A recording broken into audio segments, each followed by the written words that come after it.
Hi hello welcome back to my channel అగష్ and ఇంటర్స్. నేను మీ కుమారి అండి. ఈ రోజు ఏంటి తింటా వస్తుంది మా కుమారి అనుకుంటున్నారా?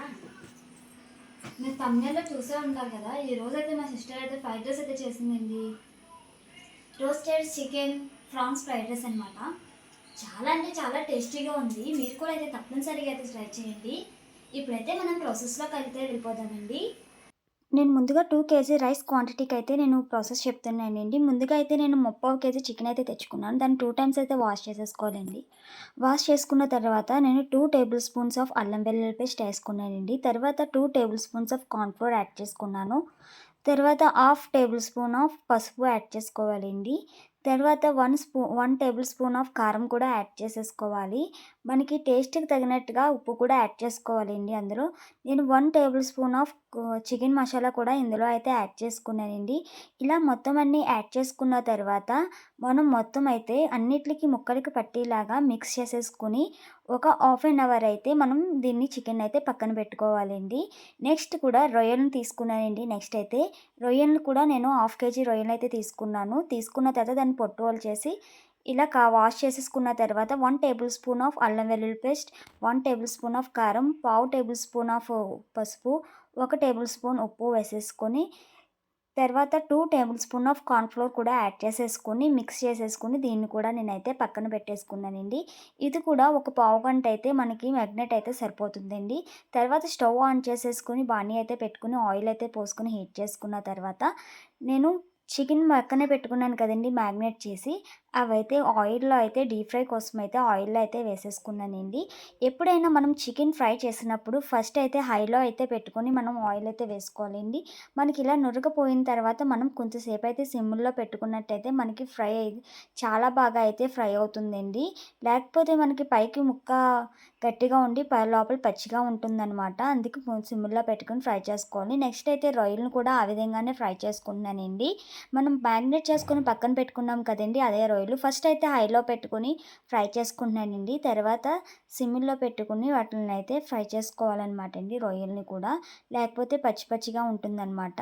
ఈ లోపల ఫ్రై అయ్యే లోపల నేనైతే రైస్ కుక్కర్‌లో అయితే కడిగి పెట్టేసానండి. ఆల్మోస్ట్ రైస్ కూడా అయిపోయి వచ్చింది. మనం డీప్ ఫ్రై చేసిన చికెన్‌ని ఒక బౌల్‌లోకి తీసేసుకున్నాం. రొయ్యలని కూడా అదే బౌల్‌లోకి అయితే తీసేసుకొని పక్కన పెట్టేసుకున్నామండి. ఈ లోపల నేనైతే మన ఉల్లిపాయలు, ఆనియన్స్, పచ్చిమిరపకాయలు అయితే కట్ చేసి పెట్టుకున్నానండి. మనం 2 కేజీస్ రైస్‌కి మనకి 4 ఆనియన్స్, 4 పచ్చిమిరపకాయలు అయితే కట్ చేసుకొని మనం ఏ ఆయిల్‌లో అయితే డీప్ ఫ్రై చేసుకొని పక్కన పెట్టుకున్నామో అదే ఆయిల్‌లో మళ్ళీ అయితే ఈ ఆనియన్స్, పచ్చిమిరపకాయలు కూడా ఏసేసుకొని గోల్డిష్ కలర్ వచ్చే వరకు వేపుకోవాలండి. ఫ్లేవర్ కోసం కొంచెం కరివేపాకు కూడా అందులోనే యాడ్ చేసుకోవాలండి. కొంచెం సాల్ట్ కూడా ఇందులో ఆనియన్స్‌లో అయితే యాడ్ చేసుకోవాలండి. మనం సాల్ట్ కొంచెం కొంచెం ప్రతి దాంట్లోనే యాడ్ చేసుకోవడం వల్ల మనకు ఫ్రైడ్ రైస్ అయితే చాలా టేస్ట్‌గా ఉంటుందండి. ఇలా ఆనియన్స్ అన్నీ ఫ్రై అయిపోయాక ఒక కళాయిలోకి అయితే నేను తీసేసుకున్నానండి. దేంట్లో అయితే నేను ఫ్రైడ్ రైస్ కలపాలనుకుంటున్నామో ఆ కళాయిలోకి అయితే నేను ఏపినవన్నీ ఒక దాంట్లోకి అయితే తీసేసుకున్నాను. నెక్స్ట్ అయితే నేను గుడ్డునైతే తీసుకున్నానండి. 4 కోడిగుడ్లు ఒక గిన్నెలో వేసేసుకున్నానండి. ఇలా వేసేసుకున్న తర్వాత అది మొత్తం కొంచెం సాల్ట్ ఏసి అది మిక్స్ అయ్యే వరకు దాన్ని మొత్తం కూడా మనమైతే ఇలా గిలక్కొట్టేసుకోవాలనమాట అండి. మనం ఇలా గిలక్కొట్టుకోకుండా ఏస్తే మనకి మిక్స్ అవ్వదనమాట. తెల్లసొన, పచ్చసొన దేనికి దానికి సపరేట్‌గా ఉండిపోతుంది. మనం ఎప్పుడైనా ఫ్రైడ్ రైస్ చేసుకున్నప్పుడు ఇలా గిలక్కొట్టుకొని మనం ఫ్రై అయితే చేసుకోవాలనమాట అండి. ఇలా గిలక్కొట్టేసుకున్న తర్వాత మనం ఇందాక ఆనియన్స్ ఏపాం కదండీ! అదే నూనెలో ఇది కూడా ఈ ఎగ్ కూడా అందులో వేసేసుకోవాలండి. ఏసేసుకొని మనం ఎగ్గును కూడా ఇలా తిప్పుకుంటూ పుల్ట టైప్‌లో చేసేసుకోవాలనమాట. మనం ఇలా కొట్టుకుంటూ చేసుకోవడం వల్ల అది చిన్న చిన్న పీసెస్ కింద అవుతుంది. ఎగ్ ఫ్రై కూడా అయిపోయిన తర్వాత దాన్ని కూడా మనం ఏ కళాయిలోకైతే ఆనియన్స్ అయితే తీసుకున్నామో అదే కళాయిలోకి మనం ఎగ్ ఫ్రైని కూడా తీసేసుకోవాలనమాట. ఇలా తీసేసుకున్న తర్వాత మనం స్టవ్ ఆన్ చేసుకొని ఒక 2, 3 మినిట్స్ దాన్ని మిక్స్ అయ్యే వరకు ఏపుకోవాలి. తర్వాత మనం చికెన్ రోస్ట్ చేసాం కదండీ చికెను, రొయ్యలు. ఆ రోస్ట్ చేసిన చికెను, రొయ్యలు కూడా ఇందులో అయితే యాడ్ చేసేసుకొని కొంతసేపు అయితే మనం వేపుకోవాలనమాట. ఆ ఆనియన్ ఫ్లేవర్ ఇవన్నీ కూడా మిక్స్ అయ్యే వరకు మనం కొంతసేపు అయితే ఇలా వేపుకోవాలనమాట. మనం అల్లం వెల్లుల్లి పేస్ట్ అయితే ఇందులో ఇంక యాడ్ చేసుకోవద్దండి. మనం ఆల్రెడీ యాడ్ చేసేసుకున్నాం కాబట్టి, దీంట్లో అయితే కొంచెం చికెన్ మసాలా అయితే యాడ్ చేస్తున్నానండి.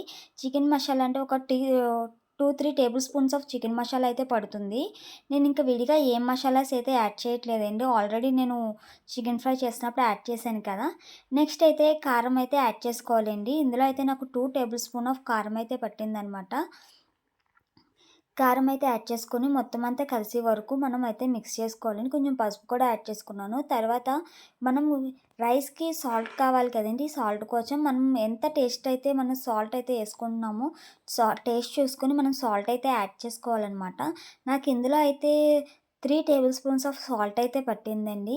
ఇలా అన్నీ అయిపోయి ఉప్పు, కారం, పసుపు, మసాలా వేసేసుకున్న తర్వాత మనకి ముక్కలకి బాగా పట్టే వరకు ఇలా తిప్పుకోవాలనమాట మొత్తం గూడా. ఇలా తిప్పుకున్న తర్వాత మనం ఆల్రెడీ ఉడికించి పక్కన పెట్టుకున్నాం కదండీ రైస్. ఆ రైస్ కూడా ఇందులో యాడ్ చేసేసుకోవాలండి. మనం రైస్ అంతా కూడా ఒకసారే యాడ్ చేసుకోకూడదండి. ఒక సైడ్‌కి పెట్టుకొని సగం పార్ట్ రైలు అయన్నీ ఒక సైడ్‌కి పెట్టుకొని కొంచెం కొంచెంగా రైస్ అయితే యాడ్ చేసుకుంటూ ఇందులో తిప్పుకోవాలండి. మొత్తం అంతా ఒకేసారి యాడ్ చేస్తే మనకి మసాలా అనేది పట్టదనమాట అండి రైస్‌కి.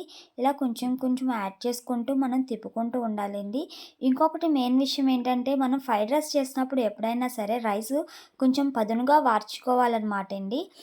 మనకి ఫస్ట్ పార్టిషన్ రైస్ ఏసిన తర్వాత మిక్స్ చేసేసుకున్నాం తర్వాత కూడా మనం సెకండ్ పార్టిషన్ ఆఫ్ రైస్ కూడా వేసేసుకోవాలండి ఇందులోనే. ఏసేసుకొని మొత్తం మిక్స్ అయ్యే వరకు మనం కలుపుకోవాలనమాట అండి. ఇలా మిక్స్ చేసేసుకోవాలి మొత్తం కూడా. మనం మిక్స్ చేసినప్పుడు మనం ఒకసారి చెక్ చేసుకోవాలనమాట. అంటే మనకి సాల్ట్ సరిపోయిందో లేదో అన్నీ మనం చెక్ చేసుకోవాలనమాట. మనకి రొయ్యలయి చూడండి ఎంత రోస్టెడే కనిపిస్తుంది. ఇలా మిక్స్ చేసుకున్న తర్వాత మనం మూత అయితే పెట్టేసుకొని ఒక 10 మినిట్స్ అయితే అలా ఉంచేసుకోవాలండి. మసాలా అంతా కూడా మనకి రైస్‌కి పట్టి మనకి ఇంకా టేస్ట్ అయితే యాడ్ అవుతుందండి. ఈ విధంగా ఫ్రైడ్ రైస్ చేసుకోవడం చాలా టేస్టీగా అయితే ఉంటుందండి. రోస్టెడ్ చికెన్ ఫ్రైడ్ రైస్ అనమాట. మనకి రెస్టారెంట్ స్టైల్‌లో అయితే ఈ ఫ్రైడ్ రైస్ అయితే ఉంటుంది. రెస్టారెంట్‌లో కూడా ఇంత బావుండదేమోనండి. అంత బావుంటుంది. తర్వాత మనకి ఇలా తీసేసుకున్న తర్వాత మనకి 5 మినిట్స్ తర్వాత మగ్గిపోయిన తర్వాత ఇందులో అయితే కొత్తిమీర అయితే యాడ్ చేసేసుకొని మనం సర్వింగ్ బౌల్‌లోకి అయితే సర్వ్ చేసేసుకోవడమేనండి. ఇంతేనండి. చాలా సింపుల్ అండి. రోస్టెడ్ చికెన్ ఫ్రైడ్ రైస్ చేయడం మీరు కూడా తప్పనిసరిగా అయితే ట్రై చేయండి. మీకు గనక ఈ రెసిపీ నచ్చినట్టయితే ఖచ్చితంగా లైక్ చేయండి, షేర్ చేయండి, కామెంట్ చేయండి. లైక్ చేయడం మాత్రం మర్చిపోకండి చివరి వరకు వీడియో చూసినోళ్ళైతే. Thank you for watching this video అండి.